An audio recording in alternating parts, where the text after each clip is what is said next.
Welcome, my fellow Spartans. So in this video, I'm going to show you what I saw during the Iceland Championships as far as the tightnesses that many of you had that resulted in some of you I saw was foam rolling your IT bands and your quads. And I can see just basically by how some of you were running and moving, the aches and pains that you had. And so we're going to discuss what's the muscle that's tight, how do we test it, and how to resolve that tightness with a very simple and proven scientific protocol. So my name is Dr. Steve Young. If you've never met me, I'm the owner and founder of Body Solutions. Here I have a physical fitness and physical therapy. We basically fix people. And we've trained anyone from your weekend warriors to some of the best UFC fighters in history. And so from the experience, what I've been able to see in the last 20 years is how people move and what that means in terms of the tightnesses that you have in your body. So I messaged Joe when I saw what I saw during the Iceland Championships, which, by the way, was life-changing. It was just incredible to experience the ability to just push through your limits and see the amazing culture that the Spartans have in terms of being able to help each other. It was incredible. And so when I emailed Joe about this, he was like, sure, let's make a video and let's just give back to the community to teach you guys how to avoid the aches and pains that many of you had that I saw. And so in this video, we're gonna see if your hip flexors are tight or not. So I'm gonna go through a test on how to discern if your hip muscles or hip flexors are actually tight.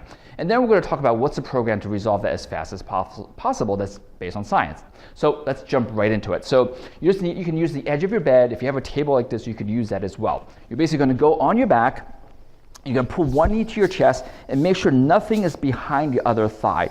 And you're gonna pull this knee to your chest and see what's happening with this leg.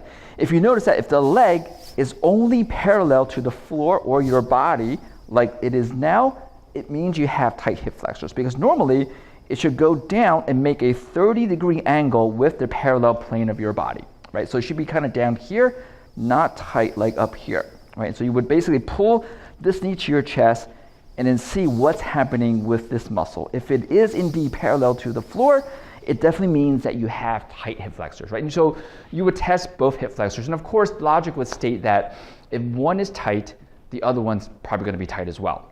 And so we won't even get into why they tighten, because that's a whole nother story involving emotions and mechanical and spiritual stuff that I won't get into. But we're gonna talk about how do we resolve that tightness, right? What's the easiest way? Well, simply you wanna stretch it.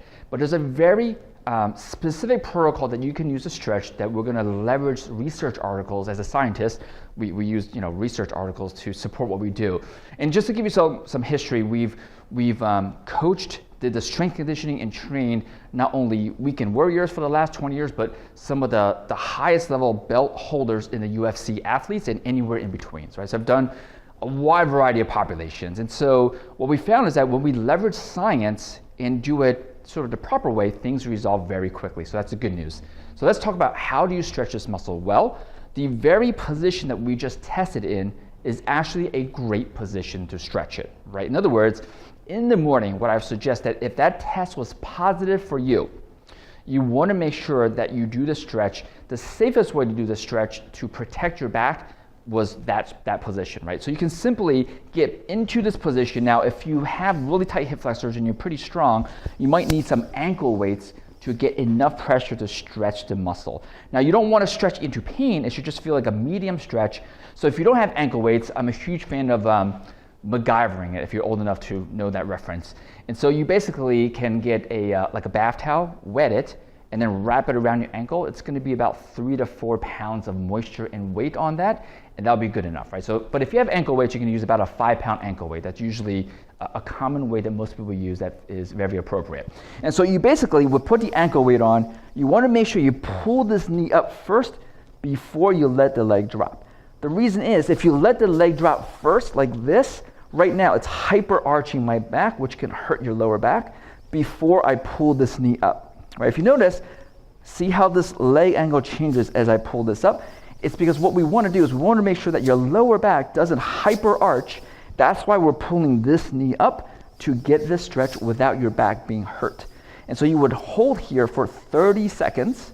And after 30 seconds, you want to bring the leg up, rest for about 3 to 5 seconds, and then drop it back down for 30 seconds. Okay, so that's basically a stretch that you would do for both sides. Now, here's a visual on that stretch. And the reason we do 30 seconds is science has study what's the optimum duration to hold a stretch, and 30 seconds is better than 25, but 35 seconds is not better than 30. So 30 seconds it is.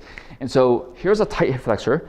You do 1 rep, 2, 3, 4, 5 reps. We recommend a minimum of 5. Now, if you're extremely motivated and you want to get better faster, I would do 10 reps. Here's the science though. After 10 reps and you're stretched out, your muscle, it's like silly putty. It's basically tightening up, and by the 4th hour, if you don't stretch again, you have fully regained all the tightness. The other way to say it is you have lost all the benefits of the stretch that you did 4 hours ago if you don't stretch again, right? So based on that science, we recommend in the morning, you do 5 to 10 repetitions of the stretch, and then throughout the day, you do 1 30-second stretch to basically prevent this, right?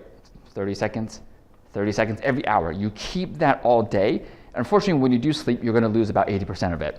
But the next day you repeat, and you're going to lose 80% of that. The next day you repeat, you're going to lose 80% of that. But after about 2 weeks, you're going to have all of your hip flexor range of motion back. And at the end of the video, I'm going to talk about what are you fixing? What's the consequence of living with tight hip flexors, right? But before I get to that, let's talk about, well, how do you stretch this throughout the day? Because you may not have the opportunity or the space to get on your back at work, right? Like I can just imagine maybe you're at your job and there's a desk. You're probably not going to get on your desk and clear your paperwork and move your computer and do this stretch. So there are some weight-bearing ways you can do it, right? And so one of the ways that you can do it is you simply stand in the lunge position, and the length of your stance is going to be dictated by the flexibility of your hip flexors, right? So I'm going to pretend my hip flexors are tight. I feel like this width from my height, 5'8", is a very appropriate distance.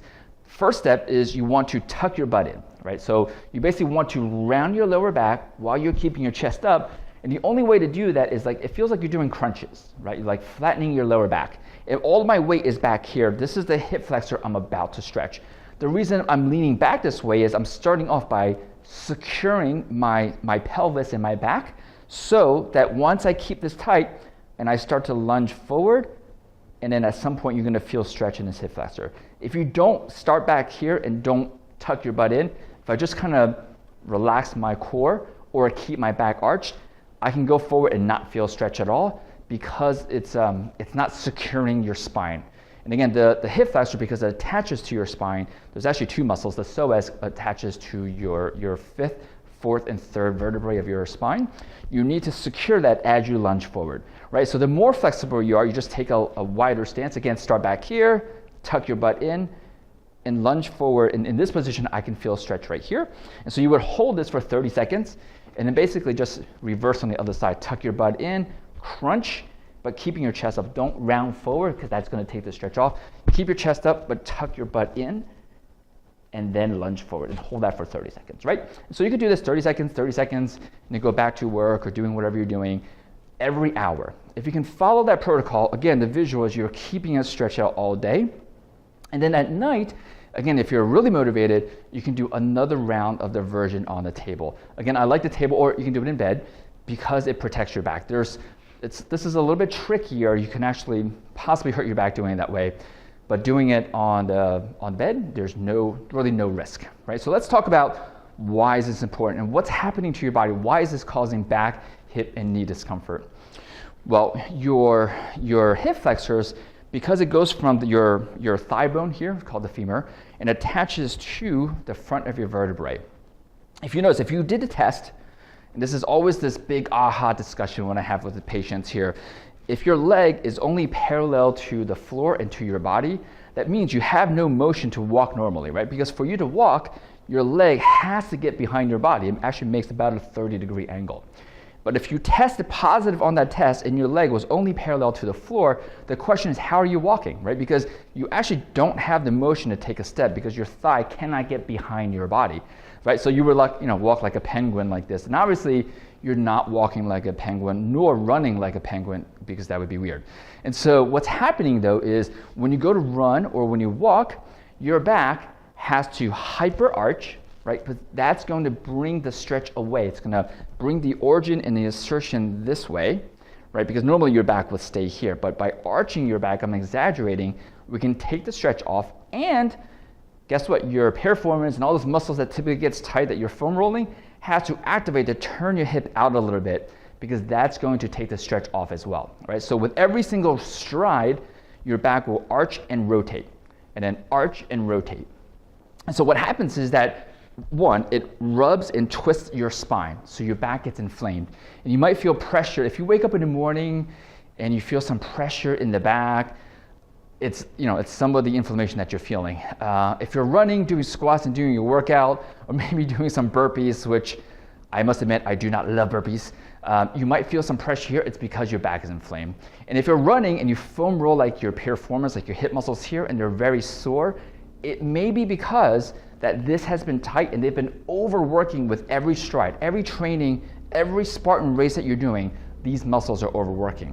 And guess what happens? When your pelvis rotates, it's going to affect your knee. When your piriformis is overworking, when your hip muscles are overworking, trying to compensate for your hip flexors being tight, they fatigue. And when they fatigue and you go to run, you're going to notice, like when you do running or squats or lunges, that your knee may buckle in. When your knee buckles in, because the hip muscles here have fatigue from overworking, you're going to stress your knee. You actually, if you poke at the muscles on the inside of your calf here, all the way down to your ankle, like this, you might find that they're tender and sore, right? Because when your knee buckles in, the chain reaction is you have a twist in your knee, and your arch drops, and your arch supporters will have to overwork. That's the chain reaction.